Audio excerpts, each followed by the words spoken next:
I mean, so we're live. Hi, everyone. It's 9:40 here Pacific time. My children are asleep, but I don't care if I wake them up.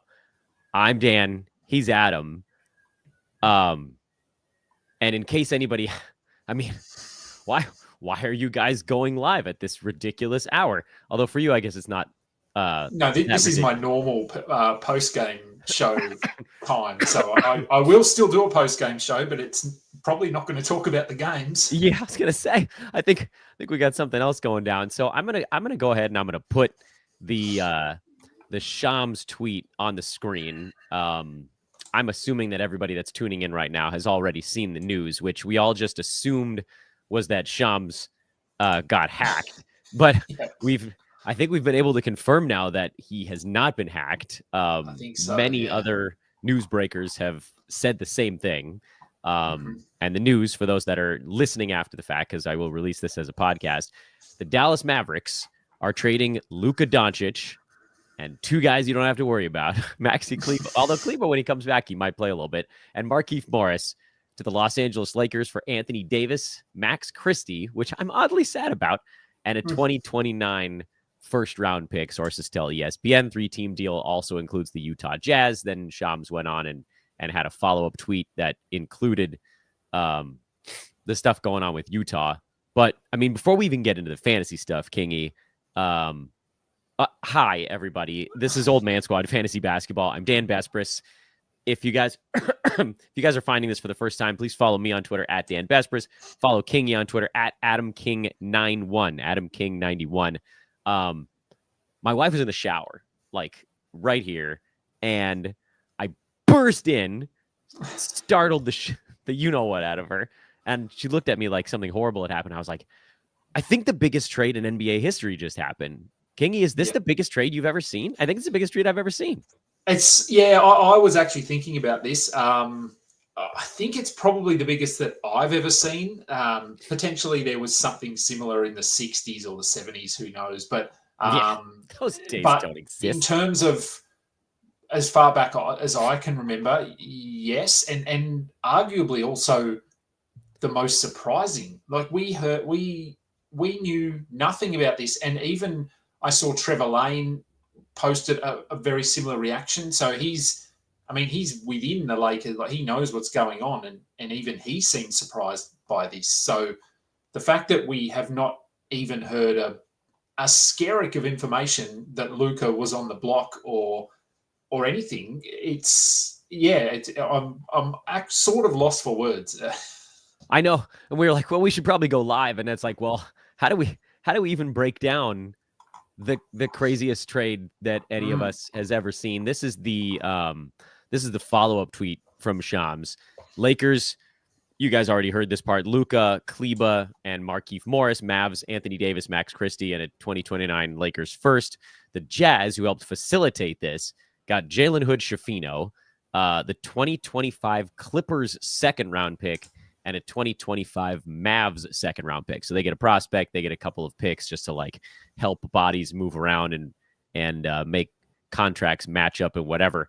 I guess, you know, everybody's tuning in. Everybody that's tuning in is probably going to tune in for the fantasy stuff, but I kind of want to give everybody another minute or two to sort of get settled, because I'm sure a lot of folks are like, what's going on now?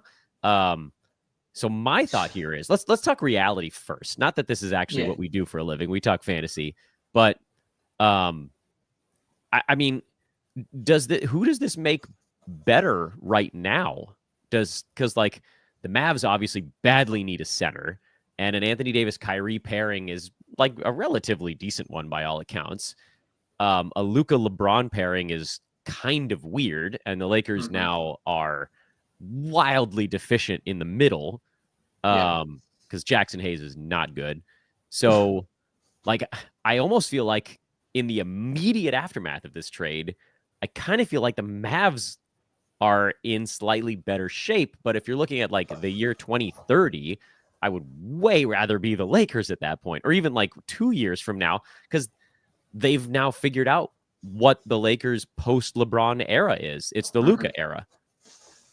Yeah, and I guess this is just an indication that the Mavericks are looking to win now, and the Lakers are not looking to win now, which is interesting because you would think with LeBron on your roster, you would be looking to win now because he does not have a lot left in the tank. He keeps surprising us, but he is getting older.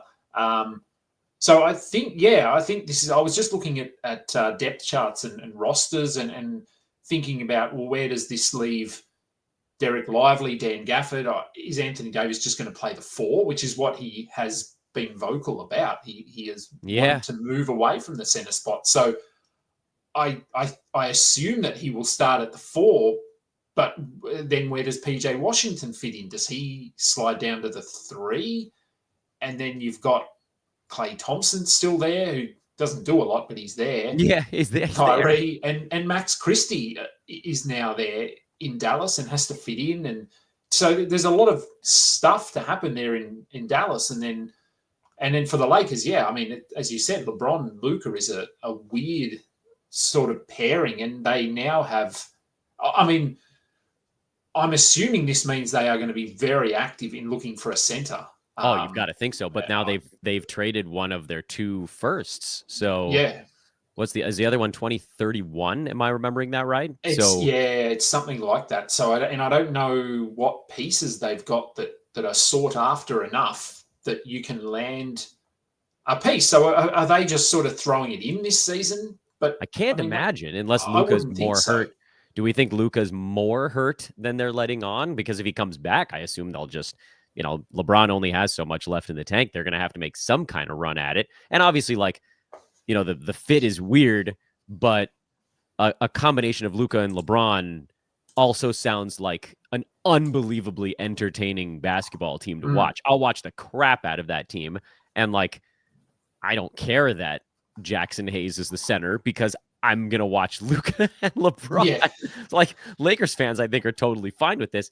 It does feel like it takes Walker Kessler off the board, who was going to require, one would assume, multiple first-round picks to get. And it takes someone like a Miles Turner. I don't know that he was ever really on the board, but he's likely dead. So if you're thinking about the Lakers, what do they do for center? One has to assume that, we're thinking about a Kelly Olynyk or a Robert Williams or I don't think they want Jonas Valanciunas all that much, but if they're going to be leaning into offense over defense, then that would be the reason to consider it. And the Lakers just got a really good win 2 hours ago in New York without Anthony Davis. And maybe that was we did it once without AD. Let's do it every night. This is crazy, man. The chat room's going nuts. Hey, everybody, what's really funny is we have a trade deadline live show coming up in 5 days. Yeah. Couldn't wait. No. We might actually get more viewers on this show than we do on the actual deadline show. Yeah, we're going all night, baby. So now that a lot of people have populated the place, I will remind everyone, these are very important things. Please subscribe to Old Man Squad Fantasy Basketball, particularly on YouTube. That's a big one because I know a lot of you are watching on Twitter right now. That's cool and all, but it doesn't actually do anything for content creators. So make sure to follow. That would be a big one. Let me make our faces a little bit bigger so folks can see. Nope, that's one of me. They can see you. There we go. They saw me. They took you right off the screen like a jerk.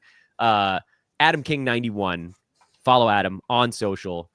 Twitter, Blue Sky. I'm Dan Besbris on Twitter. I'm Old Man Squad on Blue Sky. And if you're watching on YouTube, or even if you're not, do subscribe on YouTube because we have all sorts of stuff going on over there. Kingy, you and I do shows regularly. You have a number of shows that folks should be checking out as well. So we're going to do a little bit of promo mixed in between this stuff. But let's talk fantasy. Does this impact the superstars in any meaningful way? So I guess we start at the top. What do you think? I don't think so. I mean, not really. Their minutes, their roles, they're going to be pretty similar. I don't see, and I mean, how much can you shift the value of someone that is the third best player? Maybe they become the fourth best player or the fifth best player. But this is not a situation where AD is going to be a third rounder now, or likewise for Luka. They're both going to be pretty clear first round fantasy assets. Nothing changes for me anyway. Yeah, I'm thinking. I mean, it has to. Does Luka do any less playing with LeBron instead of Kyrie? I mean, it feels like it's the narrowest of margins. Like, he's still Luka, and LeBron is 40. Yeah. And like, I'm sure some of this was they probably came to LeBron and they were like, hey, how do you feel about, like, you've been talking about wanting to be the guy who has to do all the work a little bit less. We have a thing you might like. It feels like it might be less for LeBron after Luka gets healthy. Yeah. Yeah, I think that's probably, rather than impacting Luka or AD, I think it is the remaining pieces that maybe change slightly. And LeBron is one of those. And honestly, I think he'd probably welcome the opportunity to do a little bit less and not have the ball in his hands. And so, yeah, I think maybe a little bit there. And obviously, if AD is playing alongside Dan Gafford or a Derek Lively, his rebound numbers are probably going to come down because at the moment he is basically, well, LeBron's a good rebounder, but he's basically the rebounder in Los Angeles. And both Lively and Gafford are above average in terms of rebounding the basketball. So he could take a hit there, and I guess theoretically his block numbers, if he's not playing at the rim, defending the rim as much, maybe his block numbers come down slightly, but it is very slight. So yeah, I don't see a significant change in value. Yeah. And I, again, thinking about like the star level guys, you're not gonna move on whatever this is, even if you think LeBron takes a small hit. It's not like you're gonna go sell on LeBron because everybody on earth is looking at this exact same trade. Whatever I think anybody does with this trade fantasy wise is probably going to be more, I don't want to say around the edges, but more the guys that are around the edges or perhaps ever so slightly above that. So let's go through some of the Mavs, because I think that one might actually be, well, the Mavs actually are probably the more fun place to look for fantasy after this, because they traded away that one of the top 3 usage guys in the entire NBA and got a guy back who can be at times a pretty high usage guy, but certainly like way less consistently so. Anthony Davis, like as active as he is at times, there's basically never a time that he does as much as Luka Doncic. So, Adam, what do you think about on the Dallas side? Does this free up stuff for other Mavs? Like, we've all been semi-streaming Spencer Dinwiddie, and we've been semi-streaming Quentin Grimes at times, and PJ Washington has had this big jump with Luka out. What do you if we work our way down from the top? Let's talk Gafford. Let's talk PJ. Let's talk Clay. Let's talk like the other fill-in guys in Dallas. How do those guys strike you in the aftermath of this? Because it feels like, maybe with the exception of Gafford, who's going to really, like, he does share a position with Anthony Davis at least some of the time, like, this could end up being good for some of the other Mavs. Yeah, it's a tricky one, as we said, whether I can't see them bringing in Anthony Davis and starting him at centre based on what he said, based on the fact that they have 2 very good centres who are relatively young. I will say that their rim protection is going to be elite with Dan Gafford, Derek Lively and Anthony Davis protecting the rim. So I think it'll be Gafford will start. I think AD will slot in at the 4. And then I guess the question is, would they bench PJ? The way he's been playing, I think they shift him to the 3. Dinwiddie drops out. Clay can play at the 2 rather than the 3 where he's sort of been playing. But then they have Spencer Dinwiddie, as you said. They have Quentin Grimes. They have Jaden Hardy. So they've got some depth at that off-guard position. Kyrie could be a bit of a winner here. I guess, I mean, I know we've got a pretty good sample size of what he looks like without Luka, because that's what we've had for the last month. But Kyrie is just going to be handling the ball a lot. You don't really want Spencer Dinwiddie handling the ball. Not every time. Not every time, no. So I think Kyrie maybe gets a small bump.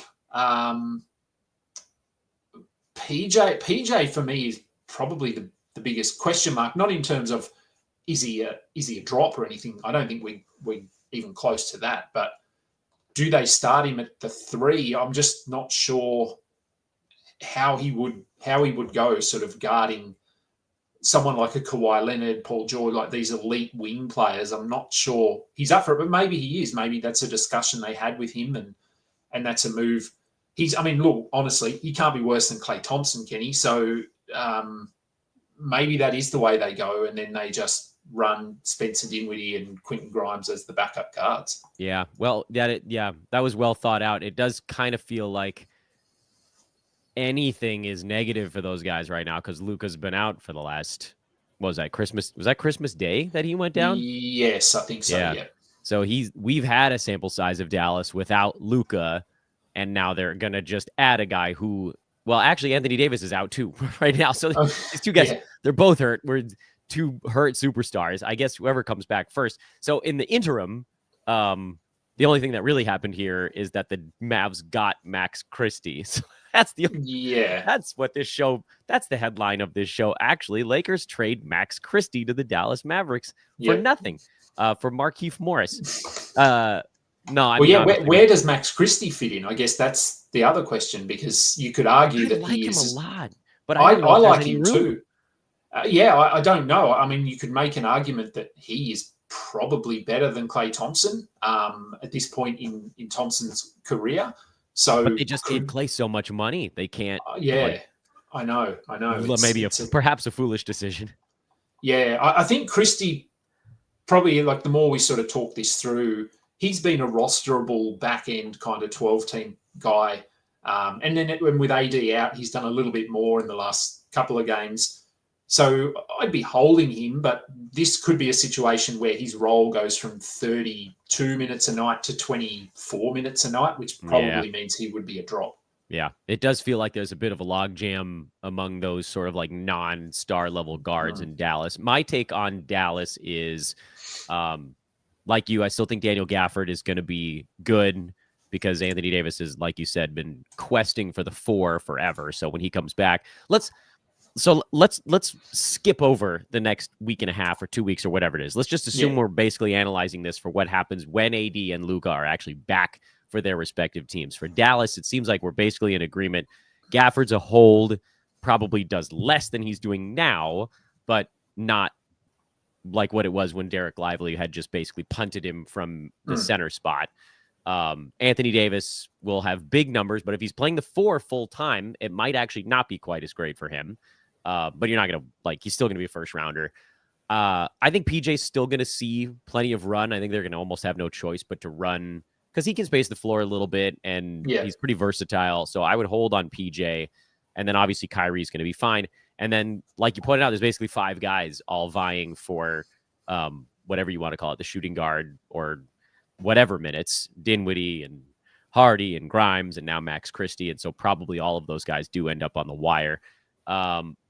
Let's talk Lakers, because the Lakers just got Luka Doncic, who, like, this kind of feels like a trade that the NBA really wanted, because for about the last 5 years, they've wanted Luka Doncic to become one of the faces of the NBA. And there's really no better way to do that than to make him the LeBron running mate and then the LeBron successor. So from a narrative standpoint, the NBA couldn't ask for anything more than what they got in this one. From a fantasy standpoint, this is beyond wacky, because the Lakers just traded their starting shooting guard, who's been playing, Max Christie, like you said, 30-plus minutes a night since he got that job. And they traded their currently injured starting center, who plays in the mid-30s in minutes, and got back one guy that they're expecting to play big minutes, unless they're going to play Maxi Kleba large minutes, but he's out for a while, so I'm assuming that's not the case. So this did just open up probably 30 minutes in LA. Let's just go through and see what we think is happening. The obvious ones are Austin Reeves, LeBron James, Luka Doncic. Those guys are going to be getting full starters minutes. We are not. You've already said it earlier. Just to recap what Adam mentioned at the beginning of the show, neither one of us is particularly worried about LeBron and Luka. In situations like this, there's usually enough to go around for 2 guys. 2 superstars tend to be able to share the floor together just fine. It's the third guy that usually ends up taking a hit, and it kind of feels like that's Austin Reeves. For me, I'm worried about Austin Reeves' fantasy value when Luka comes back. How do you feel about Reeves? Yeah, I was just sorry, someone's just asked for a link to be tweeted out, so I've just done that. Yep, tweet away, man. Yeah. So yeah, I was actually just looking at the sort of depth chart there, and I think Austin Reeves might be a small loser, not a loser to the point where his value is gonna shift significantly, but a lot of his value over the last month, I want to say, has come from increased assist numbers, and he now has Luka and LeBron, who are two of the top 5, top 8 assist guys in the NBA. That's going to take the ball out of his hands a lot. So those numbers, I think, go down unless LeBron is willing to just not have his hands on the ball. I just don't see that, though. I know LeBron would like to reduce his workload, but I don't think he's going to just give up his workload. So I think Reeves probably takes a bit of a hit. And yeah, but other than that, I mean, Reeves is safe, LeBron is safe, Luka is safe.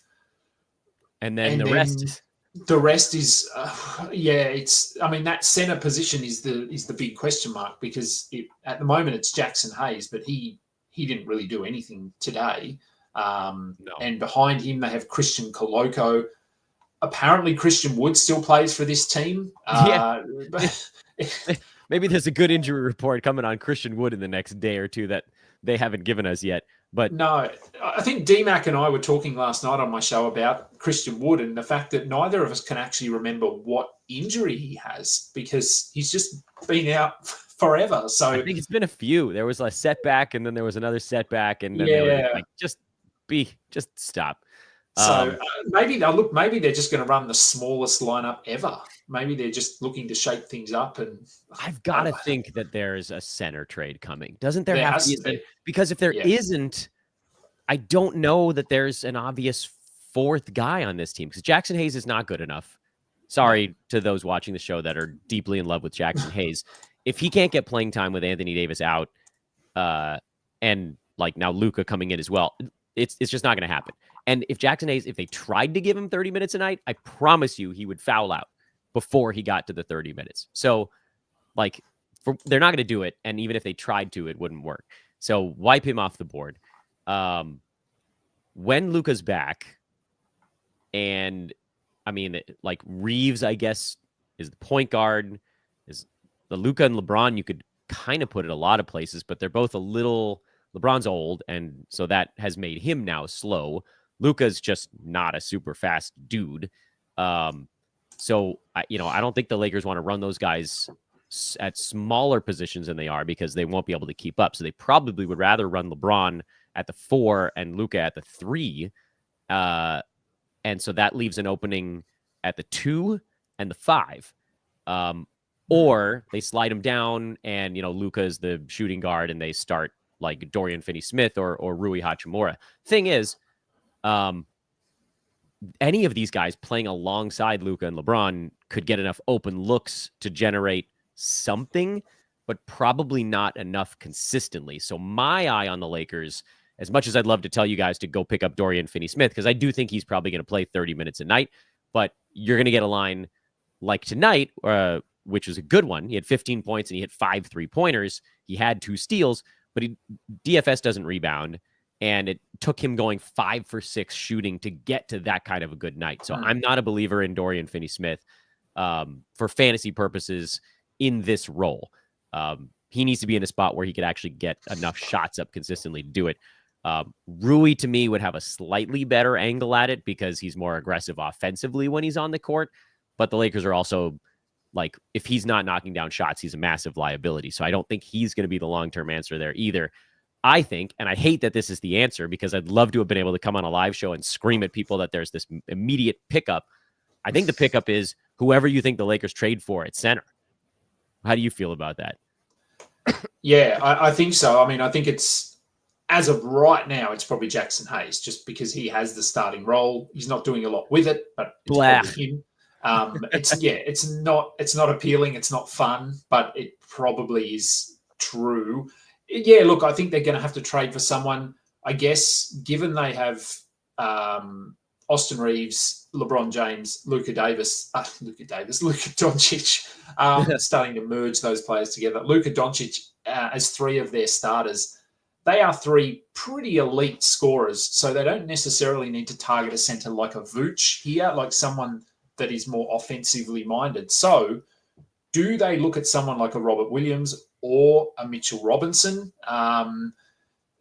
Mitchell Robinson running lobs off Luka and Austin Reeves and LeBron James, he could average 14 a game on 7 of 7 shooting, because he's just going to get so many good looks, someone like that. And the Knicks have indicated that they're happy to move off him. I know it would come down to contracts and money and that sort of thing, so I have no idea how all of that works. But that might be who the Lakers are looking at here, just a defensive rim-protecting rim runner who can just dunk the ball and block shots, and we really don't need to do anything else. Almost like an Anthony Davis, a 20% version or a 40% version of Anthony Davis. So that might be the path that they go down, rather than as you said, a Valanciunas or a Nikola. I mean, I don't think they could get Vooch anyway. They wouldn't have the assets to pick him up, but maybe that's the route they go. Yeah, man. So I think that pretty much brings us to the conclusion of this breakdown, which unfortunately is a lot happened, and you don't really need to go do a fantasy move right now. Let's say this, Adam, if you were going to stash anyone, because we are still in stash week, because next week you want to make your moves based on stuff that's actually happening. You don't want to blow moves before the trade deadline. If you were going to stash any one player in the aftermath of this, and I'm not talking about for the next week and a half when AD and Luka are both hurt. I'm talking about for after that. Who is the one guy you would most strongly consider stashing? I think for me, it might be Robert Williams. I feel like he's like picks wise attainable for them. And if he ended up in LA, he'd be a fantasy juggernaut, because he'd have to play 24 minutes, which is about as much as his body could handle. I don't know that there's anybody else that they could have, I'd love if they brought in Kelly Olynyk. I feel that feels like a less likely. I don't know. Who are you looking at? Kelly Olynyk would be fun. But as we've sort of said, I'm not sure they're looking for someone like an Olynyk who is allergic to defending the rim, but can score and can facilitate. Right. They don't need a center like that now. I think.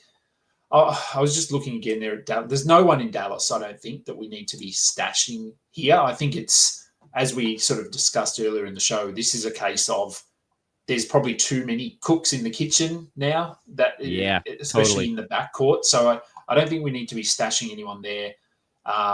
And for the Lakers, it's, like I said, right now it's Jackson Hayes. But, of course, a trade can come in the next 4 or 5 days. So it probably is a Rob Williams. As I said, Mitchell Robinson is just another name that comes to mind. Whether at the start of the season, I would have said someone like a Goga Bitadze, if the Magic had been looking to move off of him, but he's been playing a pretty significant role for them. So, I'm probably with you. I think it's probably whoever you think might be coming as a center, because we both, I think, agree that someone has to be coming, because they're running with Jackson Hayes, Christian Coloco. It's not the answer. Can we get like the Houston center version of Rob Covington from whatever that was 6 years ago or something? I forget exactly when that happened. That would be chef's kiss on a small ball lineup right about now. All right, here's my lightning round breakdown of what this is. And then, Adam, I want to give you a chance to do your lightning round at the end here. For the Lakers, the key pieces, not interested in Jackson Hayes. Dorian Finney-Smith, more of a schedule level guy. Same with Jackson Hayes, more of a schedule level guy for me. Rui Hachimura, maybe ever so slightly above schedule level, while AD is out and Luka is out. So this whole flip-flop of once they're all back, probably not going to be a thing. LeBron, maybe a slight hit when Luka gets there. Luka, I think, probably does almost exactly what he was doing anyway, because he's totally fine with max usage. Austin Reeves, to me, is probably your biggest loser on the Lakers in all of this. Dallas lightning round. Gafford probably takes a small hit. PJ Washington likely takes a small hit. Kyrie probably continues to see additional usage that he's already been getting, but now they're really going to need him to do it long term. And then a whole bunch of guys all fighting for whatever's left. Klay Thompson, Hardy, Grimes, Dinwiddie, whatever. I don't think you can pick up any of those guys because if they're all fighting for the same scraps, then there really isn't a whole lot there. So consider a stash. If you were considering a Robert Williams stash before, I would certainly consider it now, because a team that already needed a center now needs a center 75 times as much as they did before.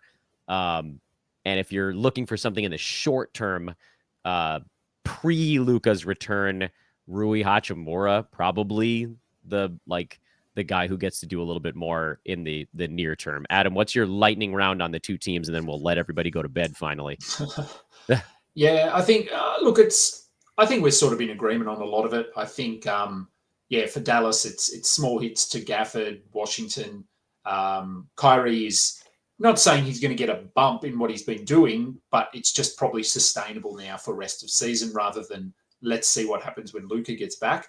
And then, they've got that. And look, I mean, potentially with the depth they've got now at the two, well, almost 1/2/3 position, because Dante Exum has just returned as well. So he's another name who doesn't necessarily do a lot, but you can throw him into that bucket. So they have, Hardy, Exum, Grimes, Dinwiddie, the 5 players there that they could probably smoosh into 3-3. So do they look to move one or two of those to get a better point guard? I don't know. For the Lakers, Reeves probably takes a hit in terms of assist numbers. LeBron will stay relatively steady. Luka should be fine. Hachimura, sustainable. Again, not exciting. And we've got Max Christie, in Dallas too. I forget that he even went over in that trade. So he's there as well. And it's probably, I think I picked up Jackson Hayes in 1 or 2 leagues. I'm probably going to hold him now and just wait and see. There will be a point in the next week, I think, where I have to drop him. Maybe if you can go and get an early stash leading into next week, I would maybe grab a Rob Williams or someone like that and cross your fingers and hope for the best. Yep. Totally agree. Everybody, please take a moment to subscribe to the YouTube page. That's where you can get all this stuff from myself, from Adam, from Joe, from everybody. Old Man Squad Fantasy Basketball. It is, let's say, on the rise, but we're certainly doing our best over there.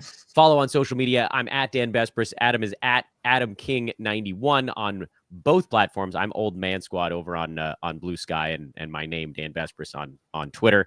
Many of you are watching on Twitter right now. That's awesome. Please do take a second to go find the YouTube link. There's I don't do videos like this on social very often. I figured this was sort of a big enough event to do it. But if you want all the stuff, all the daily stuff, the full breakdowns, the shorts, whatever, that's over at the YouTube page. So subscribe over there. Shout out to our buddies at Bet Online. Didn't have a chance to do that read earlier in the live show, but we're going to sneak it in right now because they've been awesome. And most of what I'm doing these days, I wouldn't be able to do without that partnership. Bet Online, biggest betting weekend of the year, is finally here, which means updated odds and props on Super Sunday. Props are the best, man. They're the world's most trusted betting platform, your number one source for online betting. They have hundreds of props, MVP odds, exclusive in-game live betting options. Bet Online, ultimate game day companion as we approach Super Bowl Sunday. Whether you're a seasoned bettor or a first-timer, you can get everything and more to enhance that game day experience. Visit Bet Online today and make the action count a little bit more. Bet Online. The game starts here. Kingy, thanks a bunch for jumping on lightning fast here. I just sent you a Slack message that was like, I'm going to scream until I wake my kids up. Want to do it together? And you were like, I'm there, man. So that I just gotten home actually from watching the Royal Rumble. So I was just sitting on my bed talking to my wife, and I said, "Excuse me, I have to excuse myself for half an hour," and I think she probably wants to get on the computer now. Yeah, it's fair. We can probably let our wives go back to doing stuff around the apartment / house. Yep. Thanks everybody for watching. Again, Luka Doncic, a Los Angeles Laker, for presumably the long haul here. They're going to give him whatever cash he's due. Anthony Davis, a member of the Dallas Mavericks. Crazy night. Lakers just proved they could win a game without Anthony Davis. And man, you've never seen a team stick a TNT into the dam as fast as the Lakers did on that one. Like, oh, I guess we're fine. Have a great night, everybody. I don't know what the hell I'm doing next. I was going to say, here's what's coming up, but we'll see y'all when we see ya. I didn't even bother to play music on today's show, so I'll play a little on the way out. Adam, I'll talk to you in a bit, I guess. Yep, we will. Okay. Yeah, we're out. See you, everybody.